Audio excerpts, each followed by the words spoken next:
វាគមន៍មកដល់ពិធីបើកការប្រកួតពានរង្វាន់មានគូប្រៀប4ឆ្នាំមានម្ដង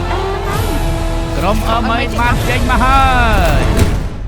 ចូលមកមួយទៅមួយនេះស្គាល់បារម្ភសិនជិតចូលរួមប្រកួតហើយណាពេលនេះកុំទាស់គ្នាអី VR ស្រាច់ ហៅប្រធានឈិនទីនេះសេវាមកឡទេខ្ញុំចេញខ្លាំងនិយាយ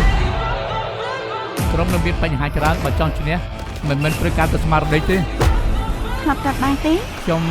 មិនដែលក្បាច់កូនរួមនឹងបាល់ទាត់ត្រូវឈ្នះ 100% អាចឈ្នះ 1000% អាចឈ្នះ 10000% នាងកំពុងអួតនាងនឹងចាញ់ខ្ញុំចាញ់អ្នកណាក្រុមការរីកគ្រប់រដូវ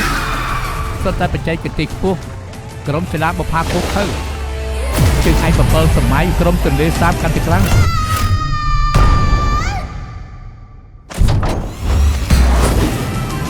ក្រុមចលនាបុប្ផាសត់មកប្រុសមកហើយឆាប់រត់ទៅលោកស្ងប់អារម្មណ៍សិនរំខានសង្វាក់ពួកគេបំផ្លាញជំនឿចិត្តពួកគេទៅនៅតែមិនកើតអ្នកណាខ្លាចយកជើងឯកមកវិញ